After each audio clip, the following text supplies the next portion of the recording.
Vertical Raise is the premier online donation platform, utilizing email, text messaging, and social media campaigns to exponentially increase the reach of your fundraiser. With detailed tracking and the complete personalization of every page, Vertical Raise provides an easy system that works. Our experienced representatives have made us the most effective fundraising platform available. We look forward to the opportunity in helping elevate your program to the next level and reaching your goals. Visit online or call today.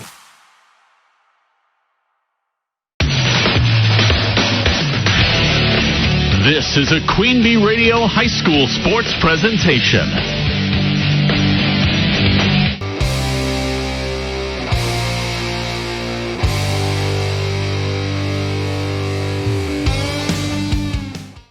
Welcome to the QueenB Radio High School Sports Roundup presented by Vertical Raise Milwaukee.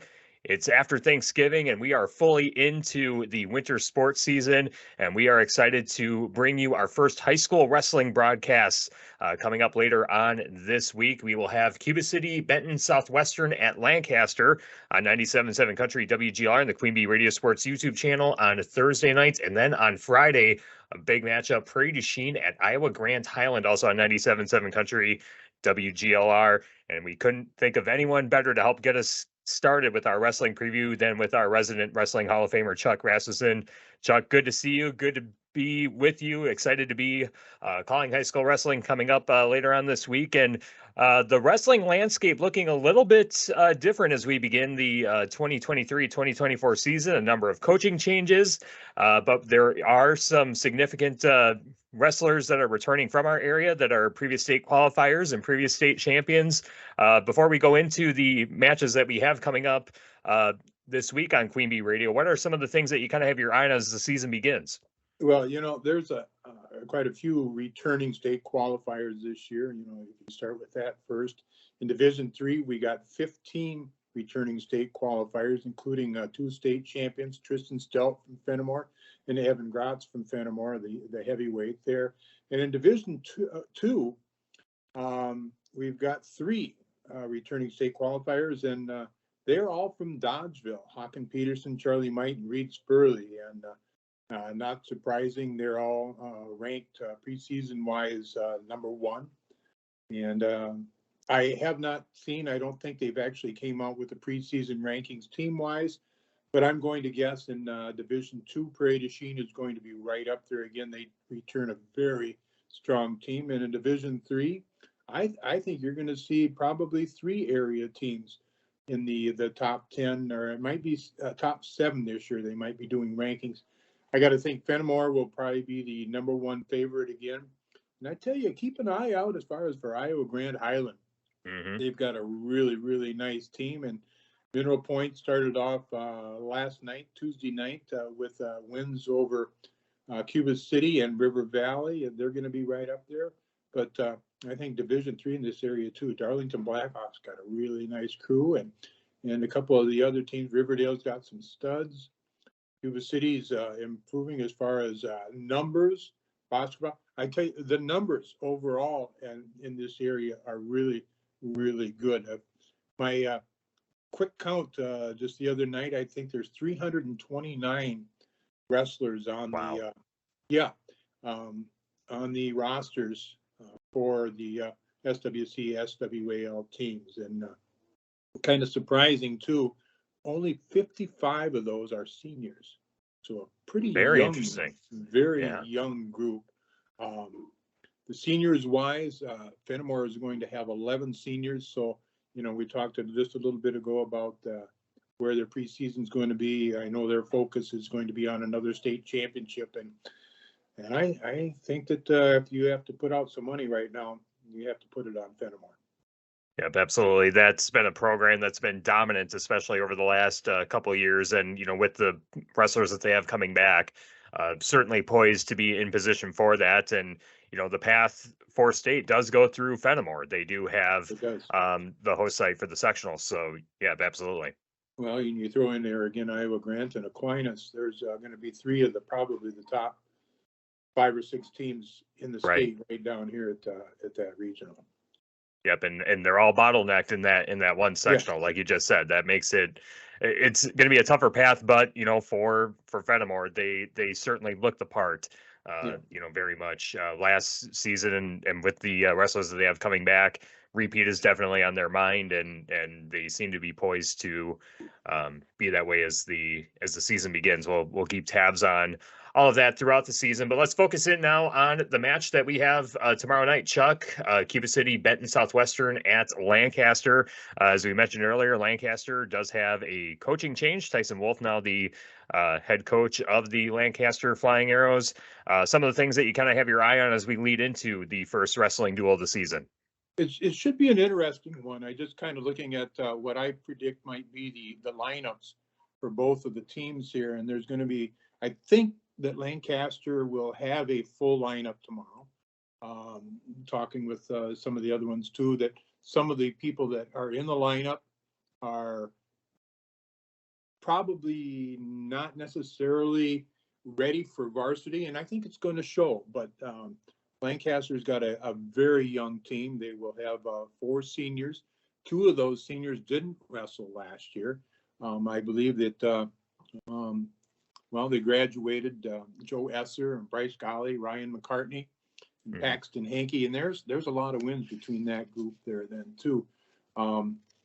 The Arrows were able to pick up one of the football players, Tim Nelson. That's going to be a nice addition to their team. I don't know if he's going to be able to wrestle right away or not, but he had broken a foot or a bone during football and didn't discover it till just a couple weeks ago. So that'll be nice as far as with him. Cuba City's got a nice lineup. I see by the matches the other night there with Mineral Point and River Valley, they're going to probably forfeit 2, maybe 3 weights. They've got some pretty good kids right in there too, You look at Connor Biermeyer. I believe he was a state qualifier last year, and Cale Denar, another. They both started out 2-0 so far. And they've got some good kids, and going to be some good matchups individually too. It should be a fun matchup tomorrow night. We also have Prairie du Chien at Iowa Grant Highland on Friday night. We'll chat with Scott Tolzman about that matchup later on the QueenB Radio High School Sports Roundup. But an exciting start to begin the 2023-2024 high school wrestling season. We'll keep tabs on all of our local teams as the season progresses, as it is going to be a jam-packed and thrilling season with all the local wrestlers that we have in our area that are looking for their path, not just as a team, but individually as well, to have success deep into the postseason. That'll wrap up our wrestling preview. Thank you, Chuck, for joining us. And coming up next, we will talk about high school basketball. We'll be joined by the guys who called the games earlier this week and the games that we have coming up on Thursday and Friday on our QueenB Radio family of stations. The High School Sports Roundup presented by Vertical Rays Milwaukee continues after this on YouTube and SoundCloud. Check out Sups.com. Sups is Southwest Wisconsin's go-to supplement store. Find all your favorite supplement brands at the best prices from local people. Fuel your fitness journey. Sups.com, your go-to supplement store with locations in Fenimore and Dubuque. This week's highlight reel is presented by Sups.com. Hinkle coming back the other way, hands over to Winch on the right side. Winch drives in, kicks out, open 3, straight ahead for Hubbard, and he knocks it down!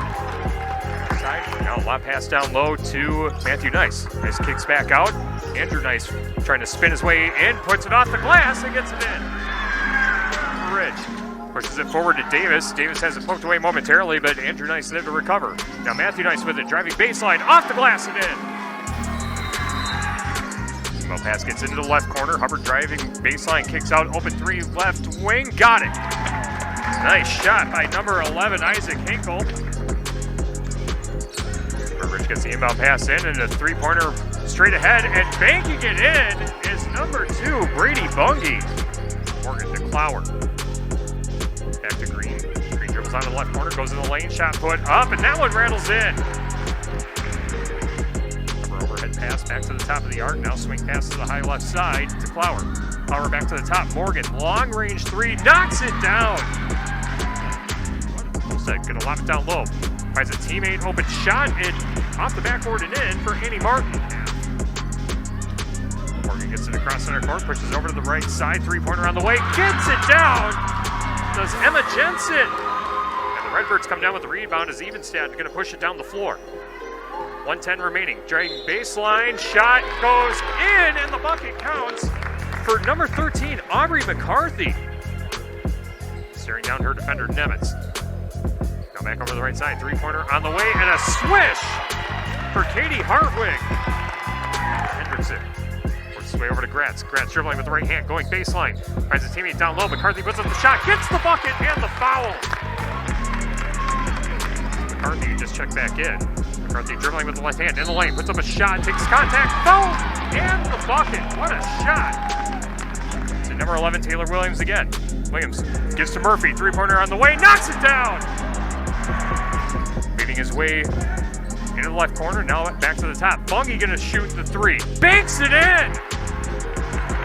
Now switches to the left, stops at the left elbow, finds a teammate. Anderson, three-pointer, got it. On the high right side, goes over to the right corner, three-pointer on the way, swishes it! 13:35 to go in the second half, 30-23. River Ridge on top of Lancaster, Michael Murphy, skip pass to the left wing, and a three-pointer is good for Lance Ryder.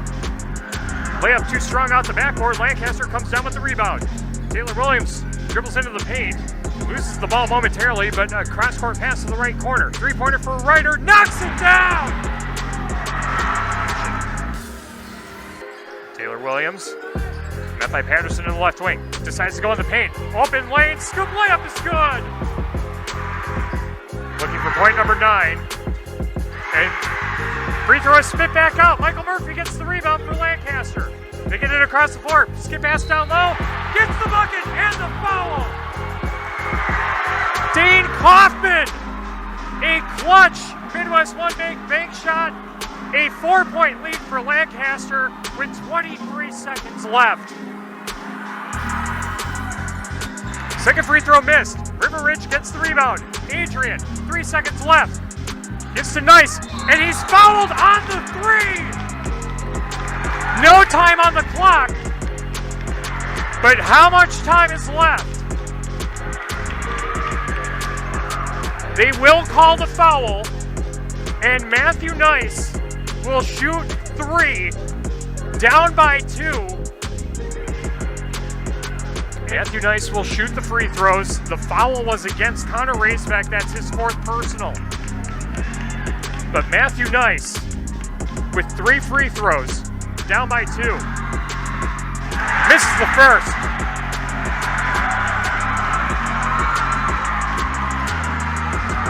Gotta make both with no time. Hits the second.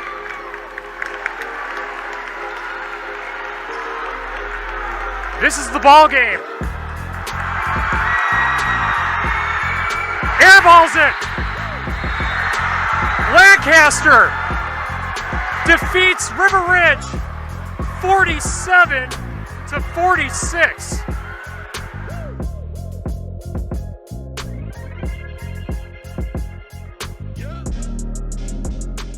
Looking for a checking account with no monthly requirements or service charge? People's State Bank's People's Checking Account is just what you're looking for. This account includes free debit card, online and mobile banking, bill pay, and much more at no cost to you. You heard that right. No cost to you. We're your local community bank ready to serve you. People's State Bank. Member FDIC. Back on the QueenB Radio High School Sports Roundup presented by Vertical Rays Milwaukee. It's now time to talk high school basketball. Again, the winter sports season finally underway, and we've already had a number of high school basketball games across our QueenB Radio family of stations. But we're going to start off with the Scales Mound Hornets. Again, a team that's gone to state back-to-back years in the state of Illinois, and both Mark Evenstad and the Galena truther for now, Steve Prestegard, here to chat with us about high school sports and talking about the Scales Mountain Hornets. Both of you have seen Scales Mountain so far to begin the season. 5-0 on the campaign already, coming off a win against Shullsburg on Tuesday night. Shark, you had the call of that one. Talk about what you saw from the Scales Mountain Hornets in your matchup and some of the pieces that they have returning from last year's team. They're going to have another good team this year, although they're not invincible. In fact, Shullsburg led for much of that game last night. and they did at halftime. And then Scales Mound was able to use a little strategy in the second half. Schulzberg had one of their players at the free throw line, made the first free throw, and then Coach Kudranowicz called timeout. You don't usually see that happen in high school basketball, a timeout being called in between free throws. Well, he did that. He told us after the game he did that to ice the free throw shooter, and it worked. And then Scales Mound went on a 20-9 run to overtake the Schulzberg Miners and ended up winning that basketball game last night by a final of 50-45. Yeah, but Steve, you saw them in their first matchup against River Ridge, Illinois. Talk about what this conference looks like for Scales Mound, and how they kind of factor in and what that season for them tends to look like as we begin. Well, the thing to keep in mind the last couple of years is that this has been rather a top-heavy conference and a very difficult conference to play in, because I think that a team like Galena last year would have gone pretty far in the postseason were it not for Scales Mound, and Warren would have also gone pretty far. There are not very many conferences where you have 4 teams that have winning overall records and 3 teams that have more than 20 wins, which was what was the case last year. Keep in mind, last year, Scales Mound had hardly anybody coming back from the team that got to state. So it could be argued it was a bigger accomplishment to get back to state with essentially a brand new team than it was to get to state in the first place. As it happens this year, they have a lot of people back. They do miss 2 starters back from last season, but they have a lot of people back from the team that finished second at state last year, and I have to believe that they have to be a favorite to go back to Champaign. I have to think at this point, Scales Mountain fans probably have a preferred hotel to stay at in Champaign. They've been there as often, kind of similar to Galena fans finding a hotel that they like in the Bloomington Normal area, for girls' state. But it's really something to look at where Scales Mound has been. Eric Kudranowicz, he's been there, I think, 16, 18 years. He's their all-time winningest coach. But it was only last year that he got over 500 in his career. And yet, if you look at all of their major accomplishments, before 2 years ago, they had never been past the regional. They had won a couple of regional titles, but they hadn't won, in a single sectional game. And so it's kind of like, the zenith of Scales Mound boys basketball is right now. And I certainly think that they're a good shot to go deep in the postseason once again. Steve, when you see that happen, when a school has a run that goes on for 2 or 3 or sometimes 4 years, that's when they have their best players in their school history, or the driving force on that team may be an all conference or maybe an all state player or 2. Maybe they even have the son of an NBA coach or the son of a very successful college coach. And again, that's that force that thrusts them into that role where they're really good for a while, and then after that, then the thrill is gone. But they try to be competitive throughout. I don't think that's going to be the case for Scales Mound here. I think they're just going to be good for as long as Eric Kudranowicz is the coach there. They're just a very team-oriented high school basketball team. It seems the sum of all of those parts always come out positive. Well, it certainly helps to have an all-state player, which Thomas Harrell was last year. But boy, all the parts, as you mentioned, all the additional parts are great. I asked Eric about this before the game against River Ridge, and he said one of the things that they do that might be different from other schools is that all the Scales Mound kids play on the same team all the way up from grade school all the way up to high school. Some places, there's a couple of teams that the players that end up on varsity kind of spread around, but he wants everybody together the whole way. And he feels like that makes them a better team. And when they get to the varsity level, regardless of whether they have to they have to progress their games to play varsity, which obviously they do, but they're together. And so they maybe know each other better once they get to high school than maybe some other schools where that's not necessarily the case. It's an interesting approach, And it obviously seems to be working right now because they're on an unbelievable run right now. And they have a common denominator. I saw this in a Rockford Register Star story last year. The common denominator is FFA. So many of the kids participate in some way, shape, or form with FFA. And that seems to be the glue that holds everything together, that these kids participate in FFA in a number of different things. And it just so happens they're good at basketball too. I'll have to ask Matt Wiederholt the next time I see him, because I got a tour of Scales Mountain last year at the beginning of the postseason, and he happened to mention they've got cows. They actually have cows at the high school that are part of their ag classes and FFA. Obviously, at that point he didn't think they'd been named yet, and I kind of wondered if they'd been named yet. I think one of them ought to be named Champ, and another should be named Champagne, I guess, based on what the last couple of years have been like. Yeah, no kidding. What a culture and what a program, that they've built over there. And they've been a fun story to follow the last couple seasons, and off to a hot start to begin the season. Again, they're 5-0. We'll keep tabs on the Scales Mountain Hornets. We have a couple more of Scales Mountain's games on our QueenB Radio family of stations throughout the course of the season. We'll obviously provide updates on that team as well as the other teams in that conference as the season progresses. Let's switch things over to the Wisconsin side. Steve, you get to be a Platteville truther again as the Hillmen took on Mineral Point on Tuesday night. Mineral Point did come away with the 78-68 win, but both of those teams are ranked. Both of those teams have long-term postseason aspirations. What'd you make of the matchup on Tuesday night between those two boys' teams?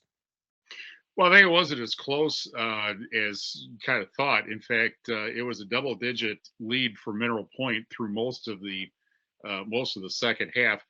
Couple of reasons for that. I think first off, Platteville's a little bit down at the moment because Garrison Tashner, who is one of their starters, he of course had the Aaron Rodgers injury, the collarbone break during the football season. He did not play, but he'll be playing very soon.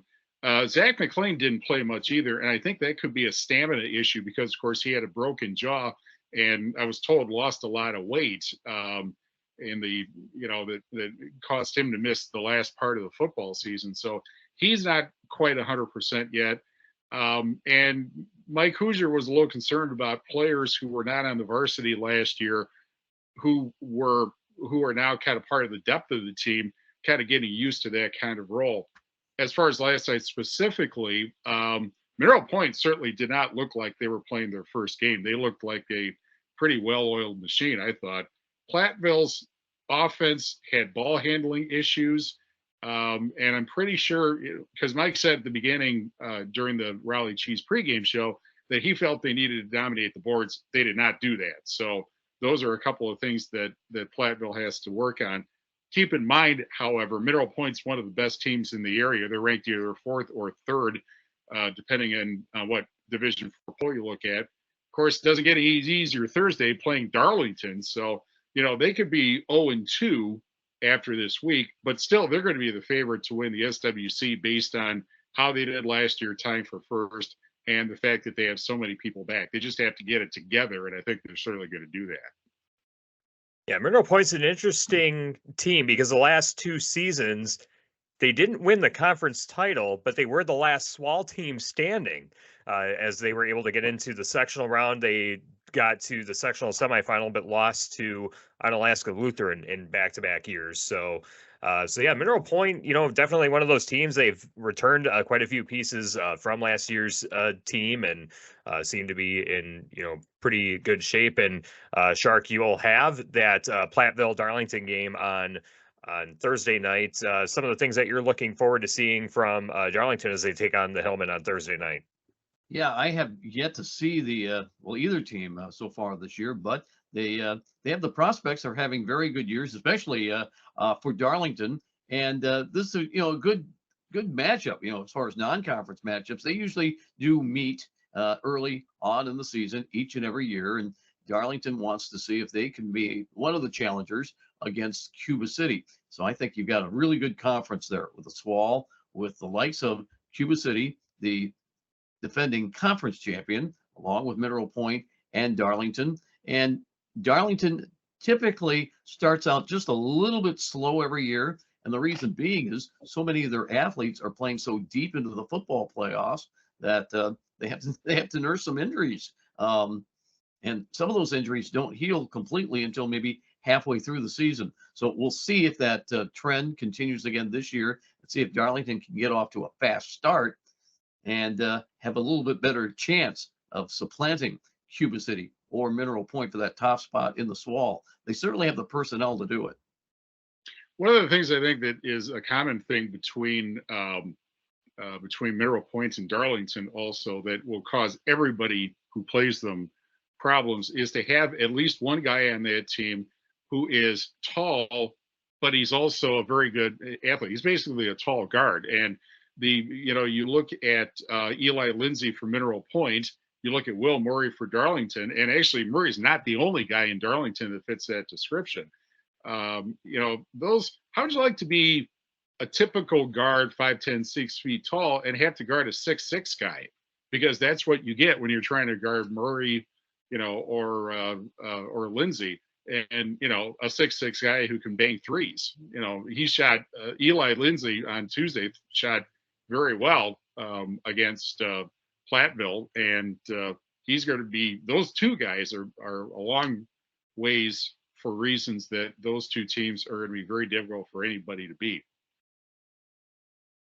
Yep, agreed. Let's stick with the SWAL and talk about the Cuba City Cubans boys team, because for the first time in over half a century, Jerry Pettigrew not coaching the Cuba City Cubans boys team. They took on Galena, Illinois, and won 67-63 in the matchup that you saw on Monday night. Shark, talk about this new look Cuba City Cubans team as far as the new head coach and how they looked against Galena.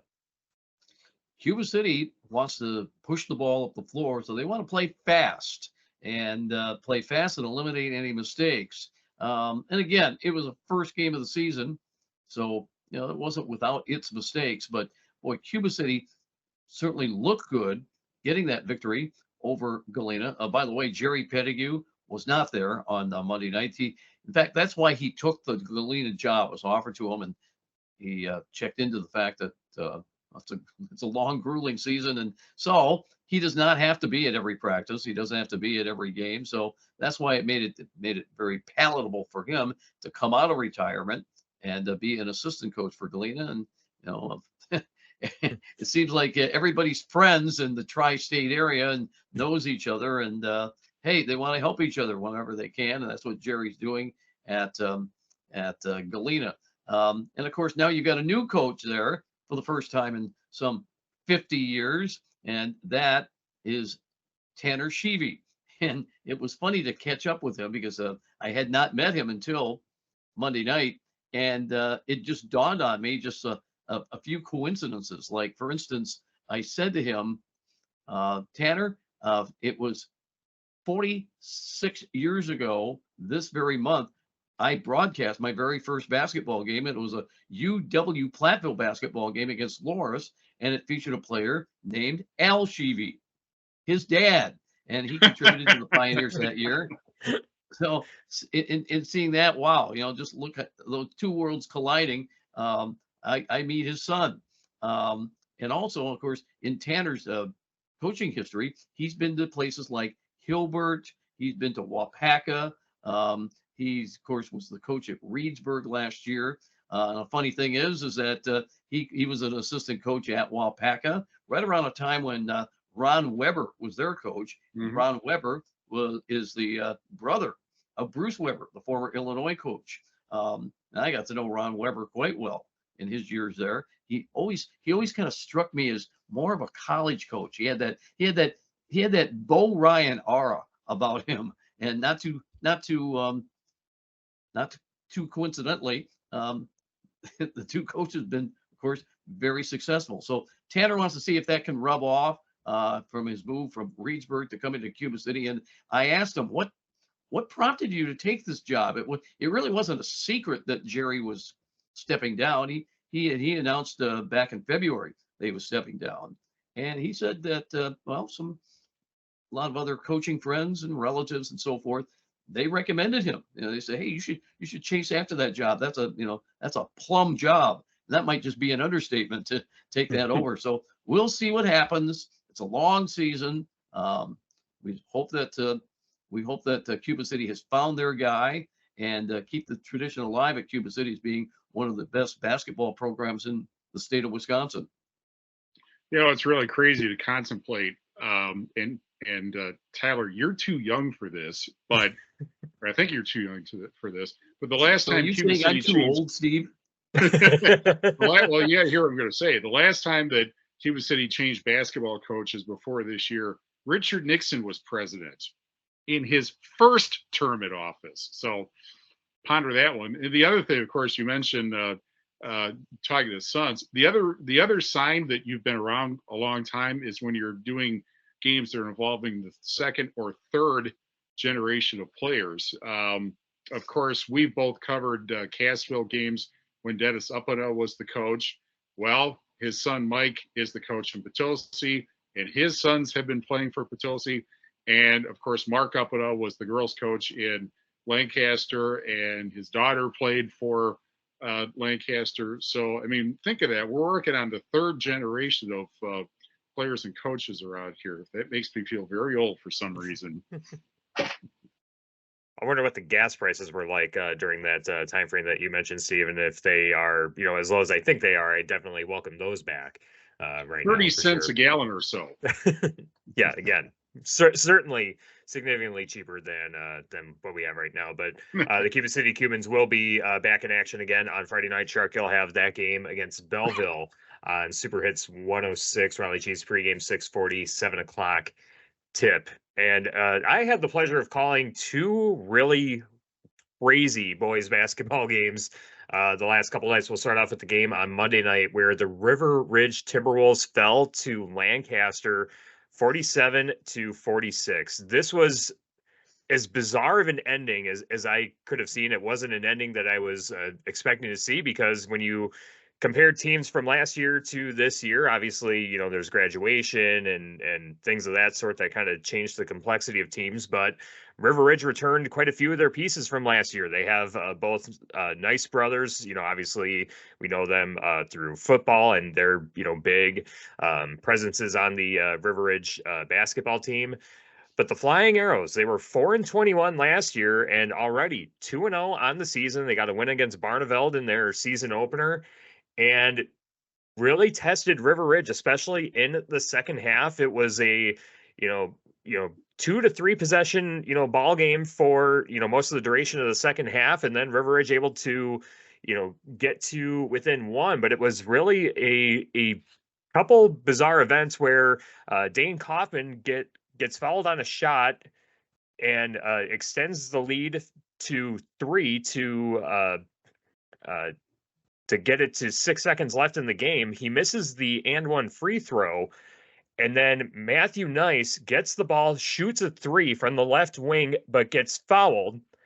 And again, it's Lancaster up by 2, but Matthew Nice gets to shoot 3 free throws, misses the first, makes the second. He needs the third to tie, and he misses the rim on the third free throw, and Lancaster walks off on a missed free throw of all things. And the Arrows will have a big test coming up on Friday night. They go to Potosi. So we'll see how the Arrows fare in that one. But talking to Coach Brian Knapp after the game, asking him about how he feels about, this year's team and what does the team look like?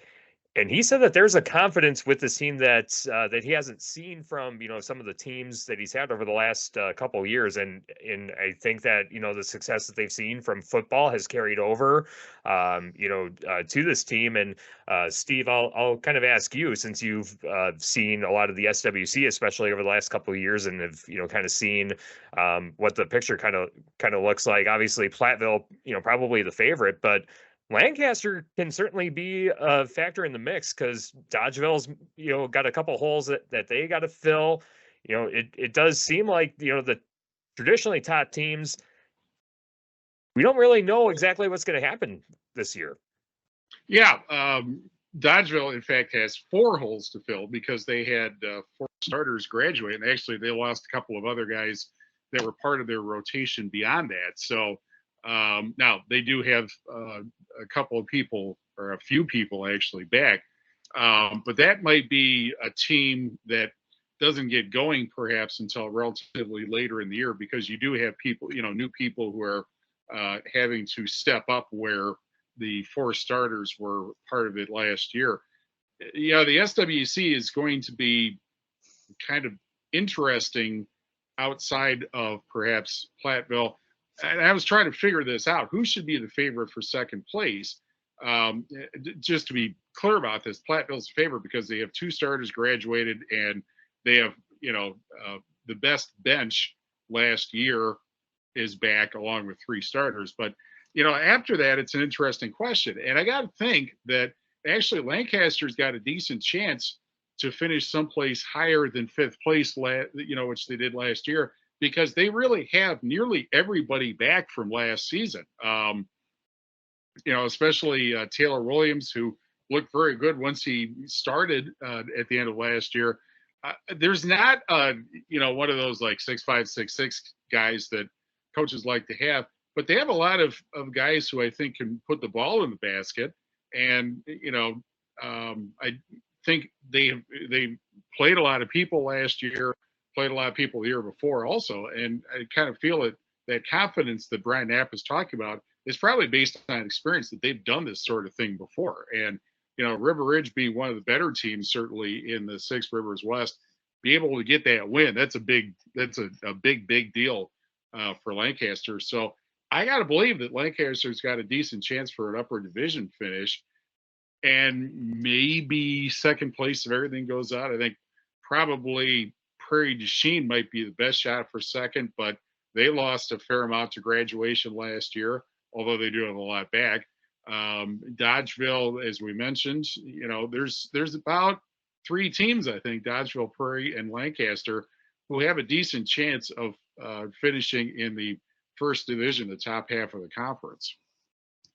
And we have to see who's going to be healthy, which team plays well during, certain stretches of the season too. It's not necessarily, when you win, it's when you play, that certainly factors into this equation as well. So a very interesting team in the Lancaster Flying Arrows, because again, River Ridge pounded Fenimore 60-16 to begin their season. And, River Ridge, under new head coach Jim Wagner, very defensively sound. They certainly, looked the part against the Golden Eagles. And, Lancaster, I think, a bit of a surprise with the way that they played against the Timberwolves and were able to come away with the win. So definitely looking forward to keeping tabs on that one. We will have Lancaster's game on Monday night against Wazeeka Steuben on 97.7 Country WGLR, the QueenB Radio Sports YouTube channel, coming up Monday night. Let's all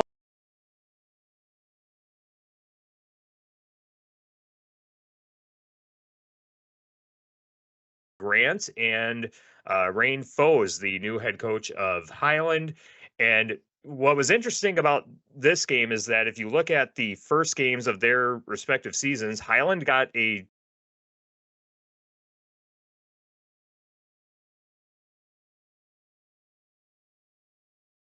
competitive games, and a couple neighboring school districts. They there's schools that co-op for wrestling, so these are communities that know each other quite well. And my good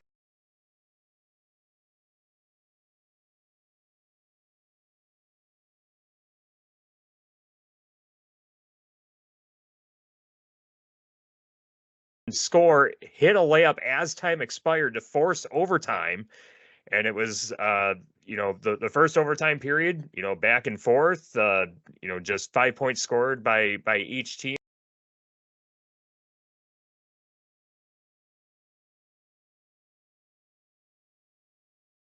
It was tied at 73, but it was a steal and score by Ashton Schmitz, who was playing with a rolled ankle. He wasn't, Coach Daly wasn't sure if he was even going to play in their first game against Argyle, but he was able to stick it out. And when Schmitz made the layup, he was wincing in pain, but he decided to stay in the game in the final seconds. And then Kyle Steffel got a key rebound off a missed three by Highland to put him at the free throw line. He hit the 2 free throws to make it a 2-possession game with just 7 seconds left to go in the second overtime period. And that's how Iowa Grants came away with the win, and the first win for Sean Daly, returning to his alma mater and getting a win. His first win as the varsity head coach for the Panthers. And I will say this, the Panthers, between Ashton Schmitz and Kyle Steffel, those are 2 returning all-conference players for the Panthers. And, obviously you have the big names at the top of the swall, your Mineral Points, your Cuba Cities, your Darlingtons.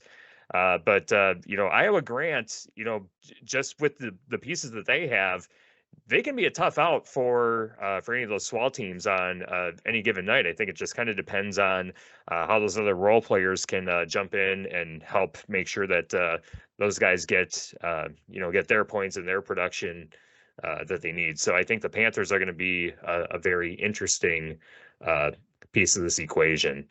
All right, so that will wrap up the boys basketball portion of the high school sports roundup for this week. We'll take a quick break and talk about girls hoops. Coming up after this, the QueenB Radio High School Sports Roundup presented by Vertical Raise Milwaukee continues after this on YouTube and SoundCloud. Grow your business by enhancing your digital marketing efforts with QueenB Radio and Phase 3 Digital.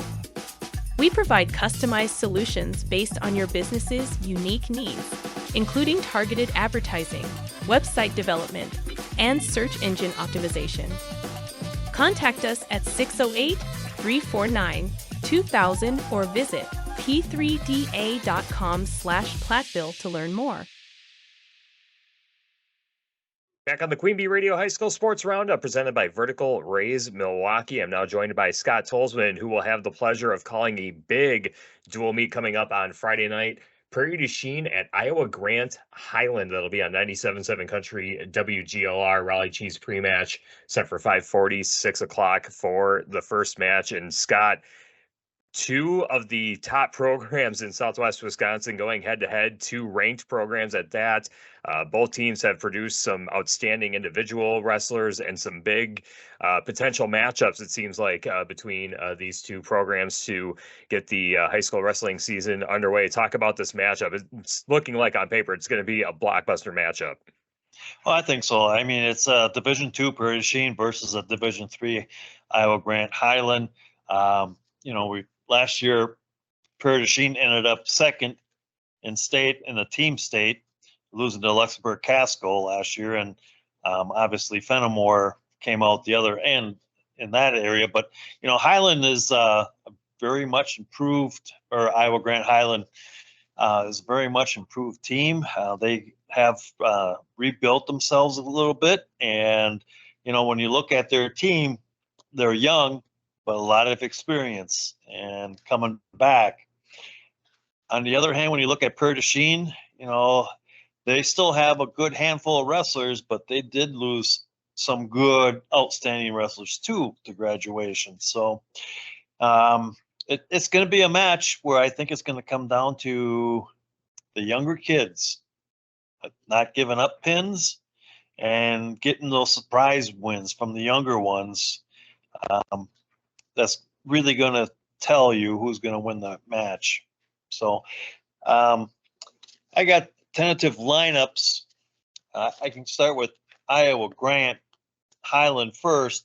And, as far as I did when I did my research, Cade Linder took 6th at state last year, and he's the only one that I can find that graduated last year. So out of all the kids that went to state for Iowa Grant Highland, Kay is the only one that's gone. So at 106, it'd probably be Aiden Silvers, a young one with no record. They don't have anybody at 113. At 120, it's Lucas Christensen, and he had a record of 23-18 last year. Another one at 126 is Max Kelly, another young wrestler with no varsity record last year that I can find. At 132, they have Hunter Stevens, phenomenal wrestler. He took 5th at state last year, and he's only going to be a sophomore. He had a record of 50-4. And then 138 is Brock Heiderman. 144 is Jackson McGuire. At 150, Ty Imuff, sectional qualifier. He had a record last year of 37-13. 157, Jackson Bussey took 4th at state last year with a record of 38-12. 165 is Emerson Moan, sectional qualifier with a 29-12 record. At 175, Gavin Hinderman, sectional qualifier, 20-17. At 190, he's not sure which one's going to wrestle there. It's either going to be Darren Laufenberg or Tucker Dagenhart. So we'll know more. At 215 is Bodie Brockup. He took 6th at state last year with a record of 34-21. And at 285 is Bronson McComb. So you're looking at a pretty solid team from Highland with all those kids coming back, that sectional qualifiers and state qualifiers. And those are your leaders. And those are the kids that got to get out there and get those pins when they can to help your team along. So, Prairie du Chien, you're looking at 3 kids that graduated last year. Rhett Corning, who won state last year, 4-time state champion. Yep. Luke Kramer, who took 4th, and Brogan Brewer, who took 5th. So that those are 3 solid kids that are not on the team anymore. So those are 3 solid kids they're going to have to replace. But they still have a good group of kids that are wrestling. And what I've got here is tentative, but at 100, I didn't see 106 at all. But at 113 is Hunter Reed. I do remember him from the youth program when I coached middle school wrestling here at Dodgeville. Pretty good wrestler. At 120, it's probably going to be Brady Bumgardner, a young one. I don't know much about him. At 126, Mason Hurd, a good wrestler. Very tough when he was in the youth program and wrestled pretty hard last year. At 132, it's probably going to be Drake Aham, a sectional qualifier. State qualifier, record of 36-13. Then at 138, Iron Sajek, Sika. I can now Cheka, yep. Cheka, yep. Check. 144 is Jackson Perkins. 157 is Drew Hurd. 165 is Bryce Lenzendorf. 30-19 at 182 last year. And I do believe he was a state qualifier at 182. He's going to be down at 165. I think that's because he couldn't crack the lineup with those 3 seniors that graduated last year. So he moved up. Jeremy Avery, he took 5th at state last year at 160, 54-12 record. 190 is Darren Jackson. At 215 is probably going to be Blake Theory. He was 4th last year at 195 with a 53-6 record. And at 285, Jack Simmons. Now, like I said, Prairie is maybe rebuilding a little bit. They do have a good number to replace, but yet they still have, like Iowa Grand Highland, have a pretty good number of kids coming back. So it's really going to come down to those young kids and how they can wrestle each other. And And you know, when you're wrestling a top-notch kid, you know, if you don't get pinned, that's important too. So it's going to be an exciting match, and I'm sure there's going to be some jockeying. As a former coach myself for over 25 years, I maybe have sent the lineup, but that's sometimes never going to be the same way I put kids out there. So I'm sure it's going to be a chess match to see who can get the wins where they need it.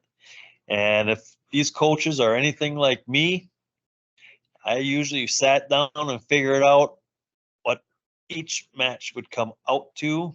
Is it going to be a decision, major decision, tech fall, pin? Who's going to get those points? And how's the score going to turn out? And I would figure it out a couple different ways. And that's the way I went into a match, figuring out, did I need to move somebody or did I not? So I'm looking forward to it. Both teams, this is their first match. So I'm sure there's going to be some jitters. And I'm sure at this point in the game yet, a lot of kids aren't really truly in wrestling shape, in a sense. I mean, they're in shape, but when you're going against somebody, your adrenaline is a lot different than it is in practice time. So we'll see, that could play an important role too. So like I said, I'm looking forward to it. Yeah, and the interesting thing with wrestling too, you know, a lot of the names that you mentioned, they are, you know, also players from the football team. So you have to get from football shape to wrestling shape, which is, you know, two very different, you know, types of conditioning and things like that to factor in. And, you know, the other thing that I've learned about wrestling, you know, the little bit that I've been able to cover the last couple of years, sometimes when you look at the lineup sheets, you think you have a really juicy matchup. You have one of those, you know, dare we say fantasy type matchups, because, you know, these two programs wrestle in different divisions. They're not going to run into each other during the postseason. So you might have, you know, those, you know, weight classes, you know, where you think, you know, a couple ranked wrestlers might be able to go head to head, but then, you know, the coaches might pull a fast one on you. They might make a change in the lineup and adjust the matchup based on that. And another thing that I've learned too, it's not about winning, but how you win. You know, those points definitely matter. And with two programs as solid as they are, that has to factor in on the coach's mind as well. Yep. It's really going to come down to, like I said, the matchups. You know, jockey kids around. If I can get a pin in this weight by moving this kid, I'm going to do it, instead of maybe I'm only going to get a decision. So those points are important. And you look at it, these are two teams that when it comes down to the preseason and the clash, you know, you throw Fenimore in there, and, you know, Riverdale Mineral Point, that was in the top, was a 6 or 7 last year in the clash. You know, these are two of the top teams that could be going for the championship, you know, the winning the clash. So it's really going to be an interesting meet. So, and like I said before, you know, wrestling shape is a lot different than from practicing and going live. And I remember I came into college yet when wrestling, you went from high school, which was 2-2-2, and I still came in the college era when it was still 3-3-3. Right. Boy, that first match that I wrestled 3-3-3, I thought I was going to die. Yeah, indeed. And you know, what a way to begin the season. You know, of course, you know, we have you know, Cuba City, Benton, Southwestern at Lancaster on Thursday night, and then, you know, this big matchup that you'll get the privilege of calling on Friday night, Prairie du Chien at Iowa Grant Highland. Again, Raleigh Cheese pre-match, 5:40, 6 o'clock first match. It'll be on 97.7 Country WGLR. Scott, have some fun calling that one. We're looking forward to hearing the recap about it during the High School Sports Roundup next week, and following our local high school wrestlers as the season goes along. Thank you, Scott, for joining us, and we'll have more on the QueenB Radio High School Sports Roundup after this on YouTube and SoundCloud. Vertical Raise is the premier online donation platform, utilizing email, text messaging, and social media campaigns to exponentially increase the reach of your fundraiser. With detailed tracking and the complete personalization of every page, Vertical Raise provides an easy system that works. Our experienced representatives have made us the most effective fundraising platform available. We look forward to the opportunity in helping elevate your program to the next level and reaching your goals. Visit online or call today. Back on the QueenB Radio High School Sports Roundup presented by Vertical Raise Milwaukee. Now time to talk about girls basketball. I'm joined again by Mark Evenstad and Steve Prestegard. And Steve, you got to see the Mineral Point and Platteville girls matchup last night. That was the first half of the doubleheader between the two schools as they played against each other, both boys and girls basketball on Tuesday night. What did you see from the Platteville Hillman girls team last Tuesday night? Well, they are a work in progress, and they haven't won a game yet. But on the other hand, they also have played a very difficult schedule to start the season, and they're going to have their hands full certainly when they go to Prairie du Chien Friday night. It's very difficult to get off to a good start when basically you lost most everybody. Out of their top 8, 6 players graduated. So they are trying to incorporate people into new roles. Among other things, they have 2 freshmen who are starting, and I don't know that would have happened if it wasn't for all the graduations. I think Platteville's going to be fine eventually, but it's going to be a while to get there just because they have so much that they lost in terms of graduation. It was a game where in the first half, Mineral Point was hitting the threes and actually had a double-digit lead in the first half. And Platteville deserves credit for having made it more of a game. In fact, I think it was down to 4 points relatively late in the game. It ended up being an 8-point game. And Mineral Point's very good. So it's not like they're winless against, just run-of-the-mill or less teams. They've had a very difficult schedule to start the season. And, it's probably a rebuilding year in Platteville, but it is the sort of, they've got talent. They just it has to mature, put it that way. And, freshmen have to not play like freshmen and, all of that, basically. It's just a very young team that they have on the floor right now. Yep, and Mineral Point does have a new head coach as well. What'd you make of the Pointers' effort on Tuesday night? Well, they may have a new coach, but they have 2 very good players in Lacey Lindsay and Ella Kroll, among other things. And, Mineral Point is they're as much of a perennial in the girls' edition of the Swall as the boys are in the boys' edition of the Swall. And the thing that's kind of amazing about it, over the last, my math is bad, but like the last decade or so, I believe that they've had 4 different head coaches. Mitch Wainwright was the coach when they won state in 2015 or 16, whatever year that was. Matt Austin was the coach for a year. Then he became the high school principal. Mike Keys replaced him. Second place state championship. And, now they have a new coach. But it's pretty obvious that the program hasn't really changed all that much, even with the new people there. The results are still the same and very high quality. And Mineral Point, I thought it looked very good last night. Tuesday night. Yep, and one of the teams in the Swall that seems to be a factor, at least from what we've seen from their first few games, is Darlington. Shark, you got to see Darlington against Platteville the other night. They came away with a 40-34 win in the matchup that you saw there. You were mentioning, probably not the best game to throughout the first half of the game, but it made for a pretty solid finish. What'd you make of Darlington in the matchup that you saw? Well, they move the ball around. They like to share the ball. So anybody that's one of the 5 on the floor can come up big and make a big difference in the game. So that's one of the attributes that Darlington has against the other opponents that they'll face, non-conference and in the Swall Conference as well. They're not a very big team. They do return a couple of honorable mention all-conference players from last year. One of them is Jaden Evenstad, who had a big game against Platteville. She had 17.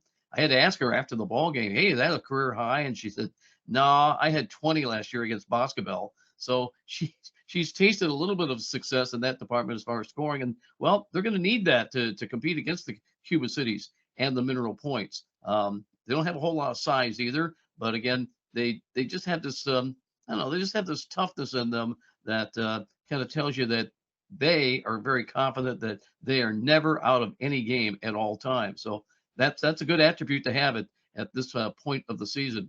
And, you know, they've got some other players that maybe sophomores and juniors. They didn't play a whole lot last year, and they're looking for their chance this year. So if they do get that, they could be dangerous in the SWAL. But, you know, when it comes to SWAL girls basketball, there's just 4 words that make up 2 names of cities that have been ruling the roost: Cuba City, Mineral Point, and enough said right there. They're both very good.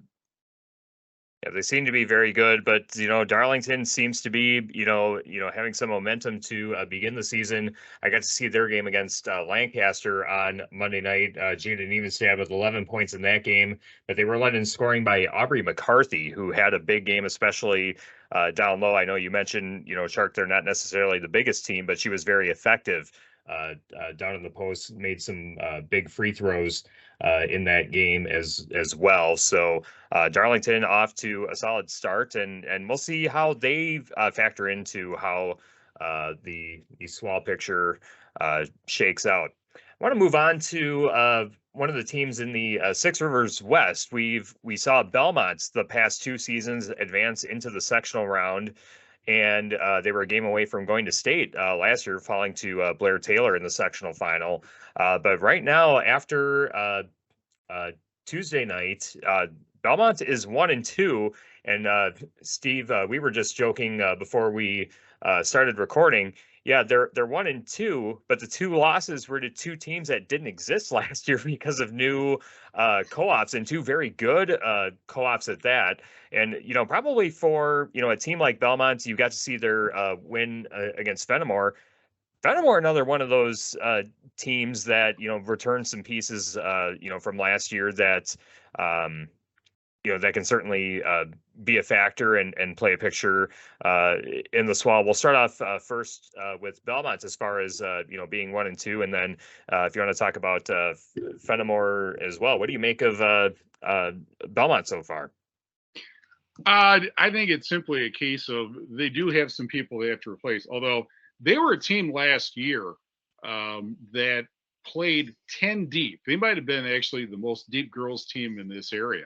So the graduation losses that they had, they were significant, but they're not, fatal, certainly.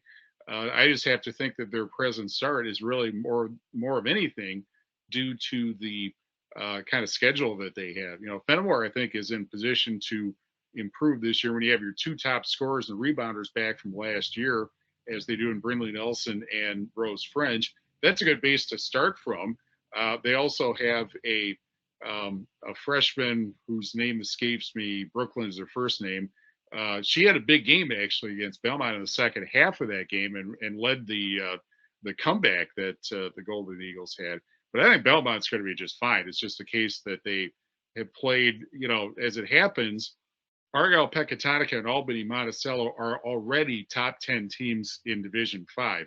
That's insane to think, but coming into Tuesday night, Albany Monticello is 5-0, and Argyle Pecatonica 3-1. Albany had a very good year last year, even before the very good, Steve. Very good. Very good for Albany. I was thinking, yeah. How about playing on the floor at the Kohl Center last year? Or the Rest Center, yeah. Or the Rest Center, yes. Yeah. If you played either place, you had a good year, yes.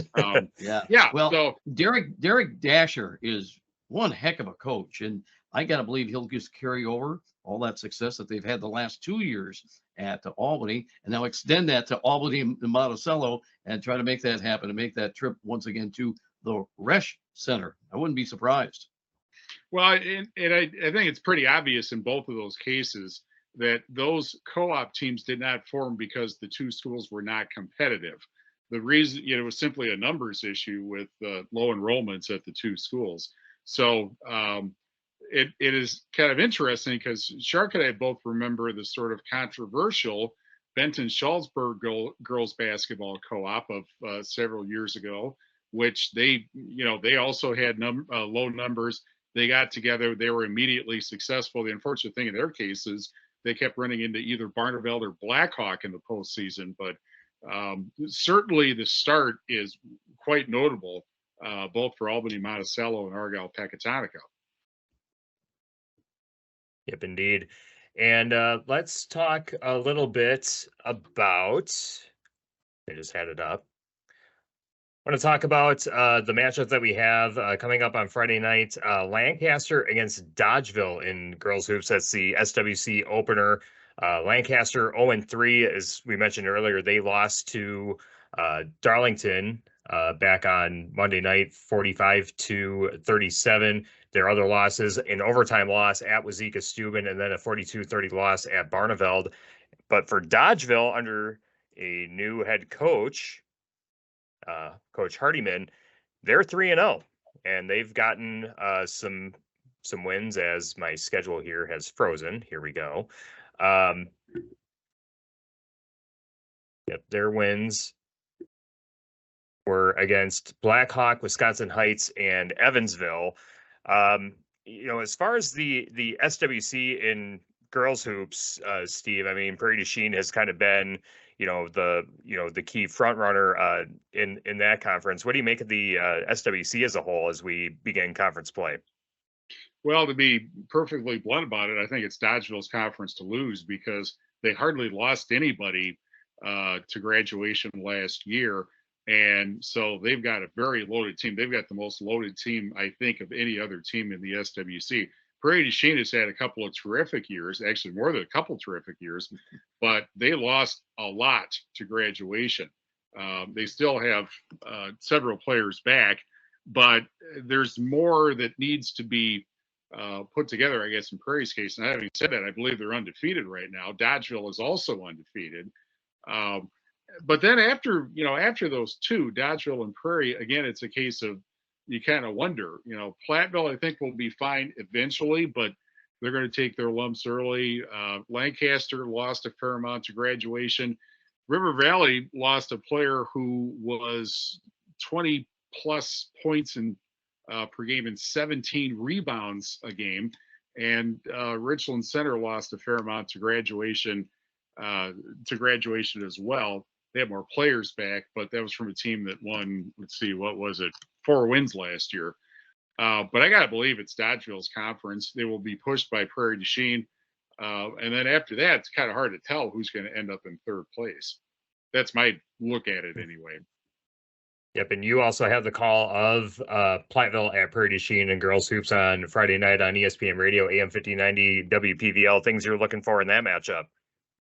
Well, it's another difficult game for Platteville because if you're going to open the conference, I'm not sure if you had a choice of who you're going to open the conference with. I'm not sure you'd pick Prairie du Chien.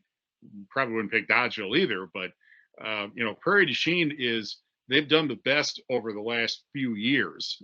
They beat Platteville 3 times last year, of course. The third game, which was the sectional semifinal game in Lancaster, was a terrific, really intense ball game that Prairie du Chien ended up winning. The unfortunate thing for the Blackhawks is that they had, among other things, a Division I player, Lily Crown, who played at Wisconsin. She graduated a year before last, didn't get to state.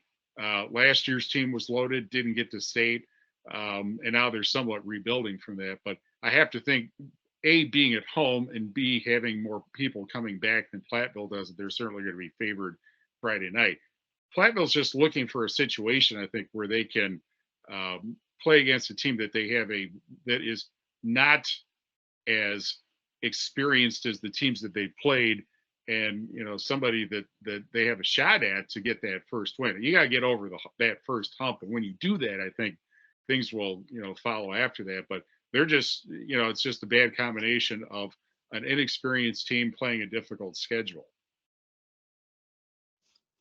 Yep, agreed. And something else noteworthy regarding the SWAL, we had a milestone happen on Tuesday night as Aaron Knowles of basketball became their all-time leading scorer, scoring over 1,205 points, and obviously still a full season to go. So congratulations to Aaron Knowles and our token Jimmy Kuska reference in tonight's recording of our high school sports roundup. So thanks And I could add one other thing to that, Tyler. Guess whose record she beat? And actually, I believe she beat her sister's record, and unfortunately, her name escapes me. But her older sister beat the record of their mother, Cheryl Main, back from the 1980s.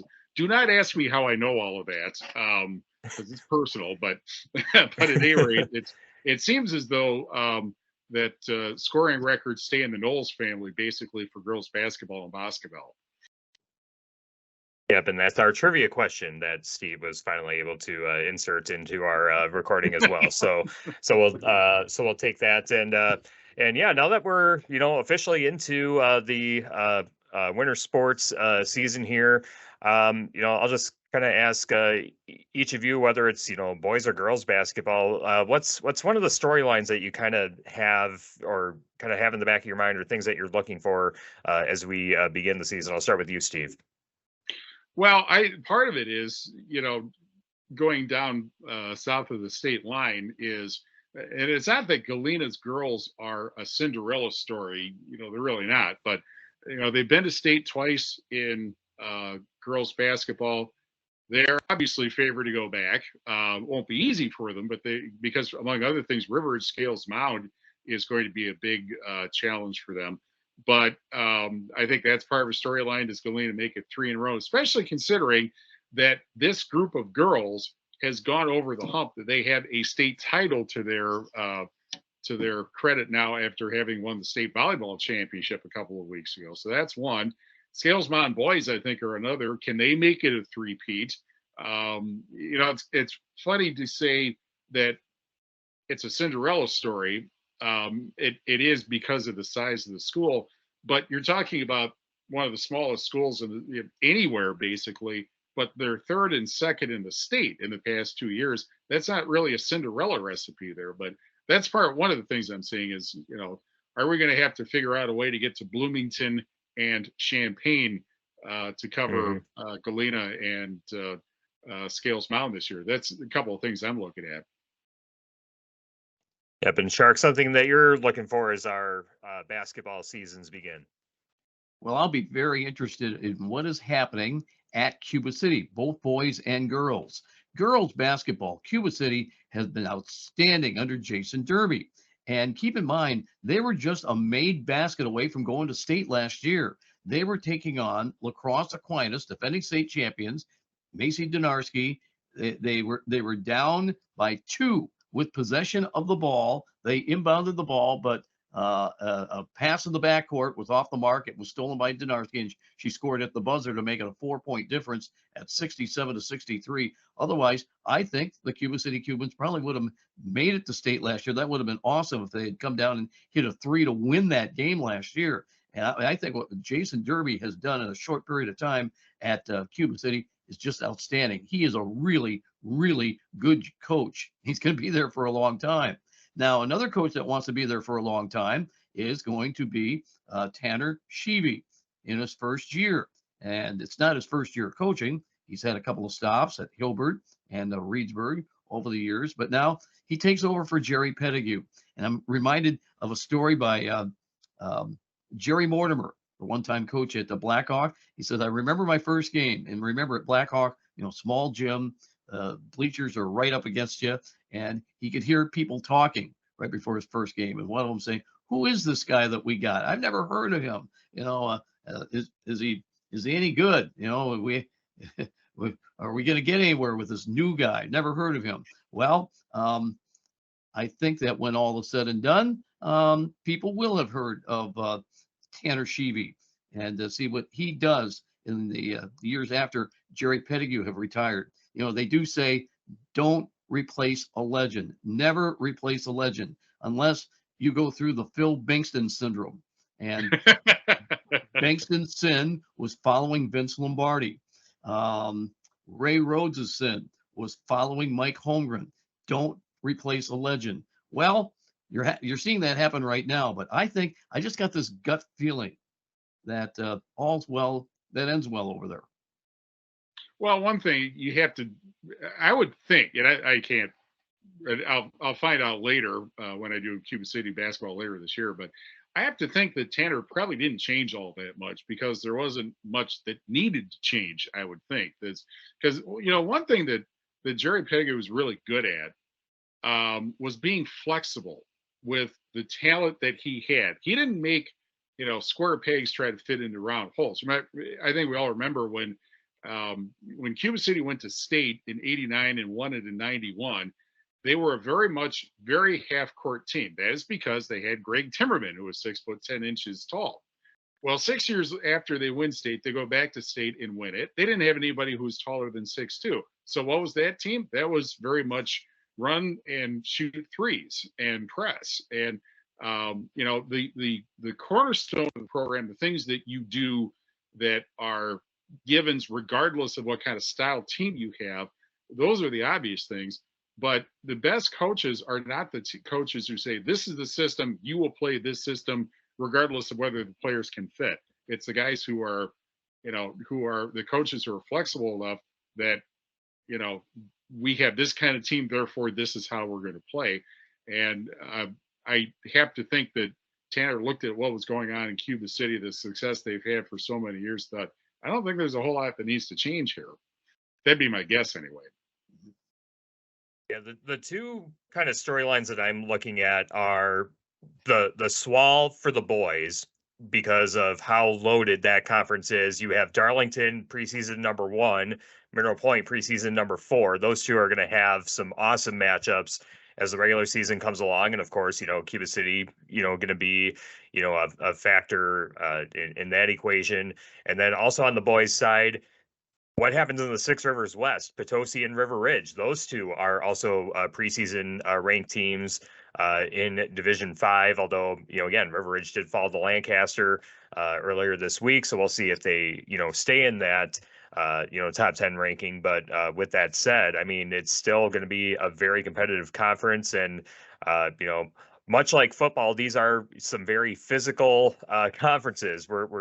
I've already seen, quite a few fouls and some, some pretty bruiser type play by some of the teams in our area already to begin the season. And I think it's going to be very interesting how those two particular conferences factor in. And then on the girls' side, back to your point, Shark, how far can Cuba City go? I think that they are a very solid team. They had a lot of success last year.